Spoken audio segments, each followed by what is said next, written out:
Muy buenos días, bienvenidos otra vez a su canal Lo que quieren los cubanos.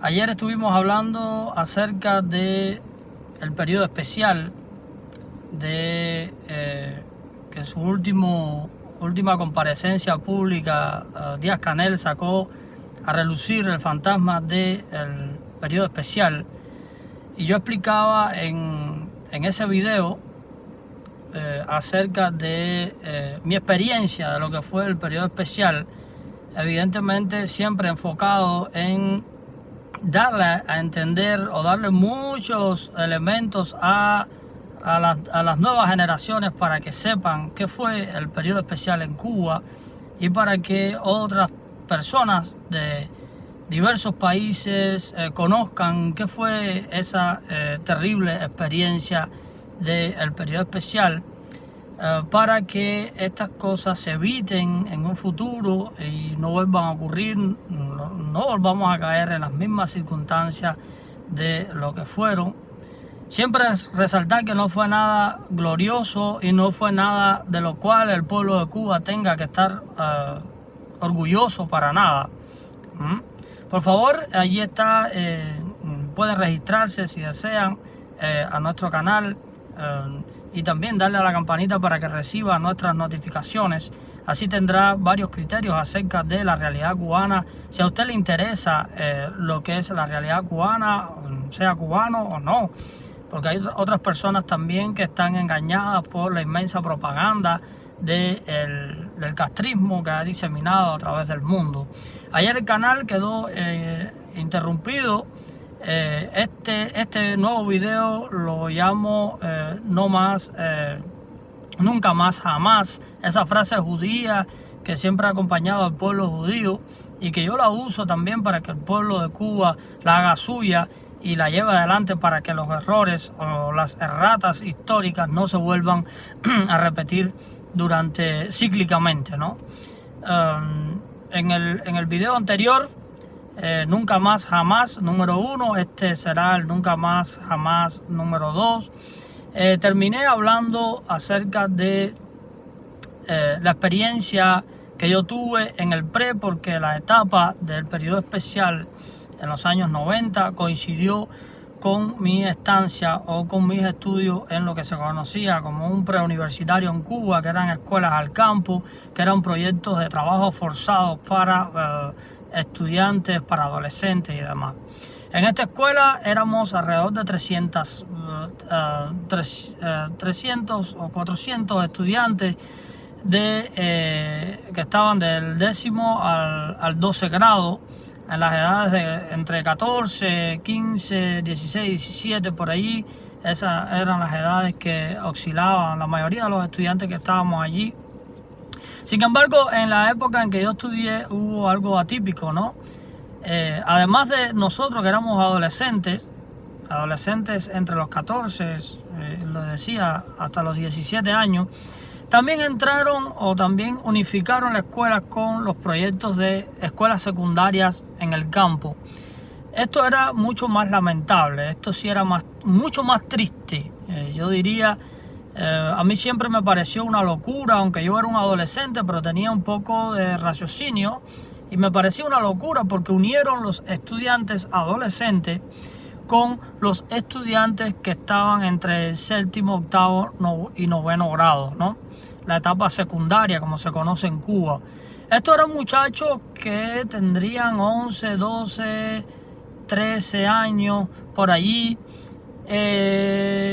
Estudiantes que se separaban de sus padres, en estas edades tan vitales, ¿no? Para el desarrollo de una persona, el desarrollo psíquico, el desarrollo incluso físico de una persona.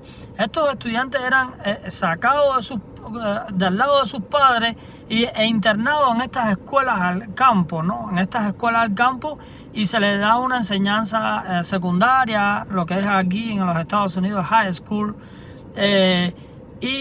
pero eran edades en las cuales no debían estar tan lejos de sus padres, de la observación de los padres, ¿no? De manera que en nuestra escuela eran 400 estudiantes de preuniversitario y alrededor de 300 y tantos también de secundaria. Estábamos unidos prácticamente.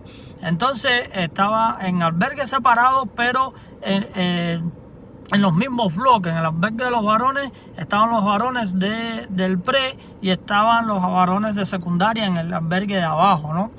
Eso daba lástima porque eran muchachos que ni siquiera sabían lavarse la ropa, muchachos que cuando bajaban tú los veías muy sucios porque no sabían cuidarse a sí mismos, porque es una edad en la cual tú tienes que estar cerca de tus padres para que te ayuden. La mayoría eran muchachos que venían de campos, de pueblos, asentamientos, caseríos, pequeños poblados que existen en Cuba y que en estos momentos en Cuba están en extinción completamente, ¿no? Estos padres, la solución que encontraba era enviar a su hijo para las escuelas al campo y así se lo dejaban al Estado para que el Estado los alimentara, les diera educación y les dieran todo porque ellos muchas veces ni podían, ¿no? Allí se vieron catástrofes, se vieron cosas horribles. Muchos de estos muchachos intentaban suicidarse constantemente, tenían problemas psicológicos, tenían el mal aspecto, no sabían vestirse, no sabían asearse, no sabían llevar o tener un horario, o tratar de organizarse, ¿no? Nosotros éramos adolescentes, tampoco estábamos preparados, pero estos estudiantes estaban peor que nosotros, ¿no? Peor que nosotros. La mayoría de ellos, conocí niñas de esta etapa de casarse muy temprano, con apenas en el 9º grado, estar ya casadas, salían embarazadas también. Existían intentos de suicidio, como les decía, ellas mismas lo hacían, tenían trastornos de personalidad importantes, ¿no?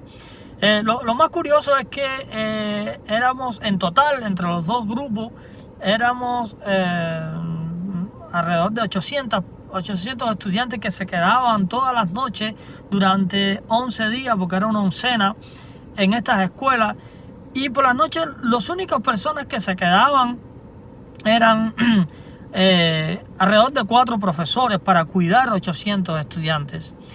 Entonces, imagínense todas las cosas que sucedían allí, ¿no? Ya yo les hablé en el video anterior acerca de la violencia extrema que existía. La violencia extrema. En nuestros albergues existía un grupo que le decían la Brigada Especial. Era un grupo de varones que se dedicaban a acercarse a una persona, a una persona que estaba aislada en el albergue, por ejemplo, se le acercaban y le daban una paliza de pronto, ¿no? Una paliza sorpresiva.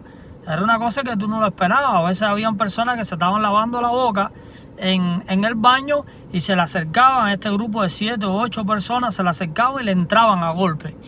Así, sin más acá y sin más allá, a veces nadie se podía meter, porque muchos de estos tipos que se dedicaban a esto gozaban de los favores de los profesores, que los usaban como informantes para ver lo que sucedía dentro del albergue, para ver todo cuanto acontecía, y así lograban favores, le daban pases, o si no, recogían sacos de naranja a estos profesores, que estos profesores esos sacos de naranja, 20 o 30 sacos de naranja que se recogían, los vendían en el pueblo de Esmeralda a precios punitivos, y evidentemente al estudiante lo que le daban era una salida de pase el fin de semana. Todo este tipo de corrupción existía también los profesores que tenían relaciones con las muchachitas para poder darle pase. Existían también los profesores que tenían relación para poder aprobar a una muchachita. Todo esto escondido de los padres, que los padres increíblemente creían en la bondad de la revolución, creían que sus hijas, cuando se separaban de sus casas, iban a estudiar, iban a lograr un futuro mejor, y muchas veces estas muchachas eran engatusadas, eran persuadidas a hacer de todo, a participar incluso hasta en fiestas privadas. En estas escuelas existían A veces con el motivo de que eran de la juventud, les decían que tenían que quedarse el fin de semana para limpiar el campo o para trabajar actividades extras. Y no eran actividades extras por la juventud o por la parte política, era porque querían que se quedaran porque iba a haber una fiesta privada, iban a gozar allí y todas estas cosas. De manera que la depravación sexual era una moneda bastante frecuente dentro de la escuela. Las muchachitas en ocasiones daban su cuerpo por un pase, para que le dieran pase. Las muchachitas en ocasiones tenían sexo con los profesores por que les aprobara determinado examen o porque les aprobaran el curso. Todo esto existía, todo este grado de corrupción existió en estos pequeños campos de concentración que era el PRE, en medio de una situación en que Cuba estaba completamente sumida en el colapso económico, en la catástrofe que fue el llamado periodo especial. Mientras esto ocurría, yo recuerdo que muchos millonarios pasaron por Cuba, se entrevistaban con Fidel, tenían grandes cenas con Fidel, compartían habanos, compartían todas estas cosas. Esta familia vivía una vida palaciega, mientras al interior del país existían todos estos desastres, ¿no? Existían todos estos desastres.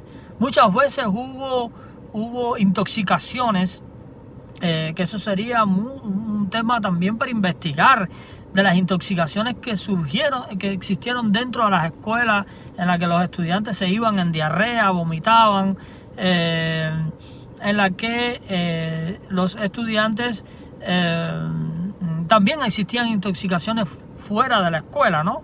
Eran muy frecuentes porque la gente vendía croquetas de lo que fuera, incluso le metían carne de perro, carne de todo, productos alimenticios adulterados completamente. En mi escuela, por ejemplo, los desayunos, muchas veces yo tomé leche cortada, leche ya cortada, porque no había nada que comer, te servían el desayuno en unos vasos plásticos peludos, así, antihigiénicos completamente, y se daba la leche en ocasiones con 2 días de atraso, la leche aquella cortada con grumos, así, o muchas veces era muy frecuente un trocito de pan como desayuno, una hogaza de pan pequeña, con una tisana, o sea, una especie de té de hojas de cualquier cosa, de naranja, hojas de limón, hojas de lo que fuera, y a veces tú te tomabas aquellos 3 o 4 vasos porque el hambre era importante, te bajaba la presión porque ibas al aula y te quedabas dormido completamente, ¿no? Todas estas cosas existían, todas estas cosas tuvieron lugar. Yo recuerdo también en la parte de las epidemias dentro de la escuela, recuerdo las epidemias de conjuntivitis, la epidemia de conjuntivitis y las epidemias de neuritis óptica, que se le decía así, una enfermedad nutricional en la cual la persona quedaba podía quedar ciega. Pero en el caso de la conjuntivitis, era muy frecuente porque la suciedad era importante, la calidad del agua no era la mejor, la tierra colorada es una de las tierras más infecciosas que existe. Allí en ese suelo, un suelo muy fértil, pero también un suelo donde se cultivaba la naranja, todas estas cosas, ¿no? Como había una vinculación de las personas, de los estudiantes con las actividades agrícolas, además de la falta de higiene, de no haber jabón, de no haber todas estas cosas contribuían a la conjuntivitis. Recuerdo que hubo un brote de conjuntivitis hemorrágica en la cual los propios estudiantes, cuando descubrieron que daban pase o que existía la posibilidad de pase, los mismos estudiantes se infectaban ellos mismos para poder salir de pase o para conseguir un espacio en la enfermería porque era un espacio separado de los albergues, te separaba las actividades rutinarias de la escuela y por lo menos tenías un espacio un poco más reservado, un poquito mejor de condiciones. Entonces la gente se enfermaba para poder estar en la enfermería en un momento. Algo completamente antinatural, en contra del instinto natural, porque el ser humano trata de no enfermar, ¿no? También la gente se intoxicaba con una planta que se llamaba el guao, y se lo echaban en la piel y esto creaba una alergia bastante importante, ¿no? Bastante seria, y esto provocaba que en ocasiones le daban pase, pero después descubrieron que no podían dar pase porque los estudiantes, entonces aumentaba el número de la gente que se aplicaba este tipo de hierba, ¿no? para intoxicarse, y evitaron dar los pases, pero también dentro de la enfermería se aglomeraban todo este tipo de personas, ¿no? O sea, con esto narro lo que es la frustración de lo que fue el periodo especial. Los padres en ocasiones podían ir los domingos, en otras veces no podían ir porque no tenían dinero para conseguir una bolsa de comida. No podían hacerlo porque era muy difícil. El dólar, cuando empezó a entrar el dólar estaba a 120 pesos. Y un obrero agrícola en Cuba en ese momento al mes ganaba 125 pesos. Por lo menos los obreros que trabajaban con nosotros en los campos de naranja y en los campos ganaban al mes 125 pesos para mantener a su propia familia. Eso fue el periodo especial. Y en otros momentos, en otros capítulos, vamos a seguir hablando de todas las cosas que sucedieron en el periodo especial para que las nuevas generaciones la conozcan. Por favor, suscríbase a este canal. Allí le da también a la campanita para que reciba notificaciones cada vez que saquemos un video. Y por favor, compártalo a las nuevas generaciones, compártalo con sus amigos para que esto quede en la memoria del cubano, porque es importante aquella frase de nunca más jamás, o sea, no tener que decir jamás otra vez. Muchas gracias por todo, compartan por favor, suscríbanse, denle a la campanita y nos vemos en otro momento y que Dios los bendiga. Bye bye.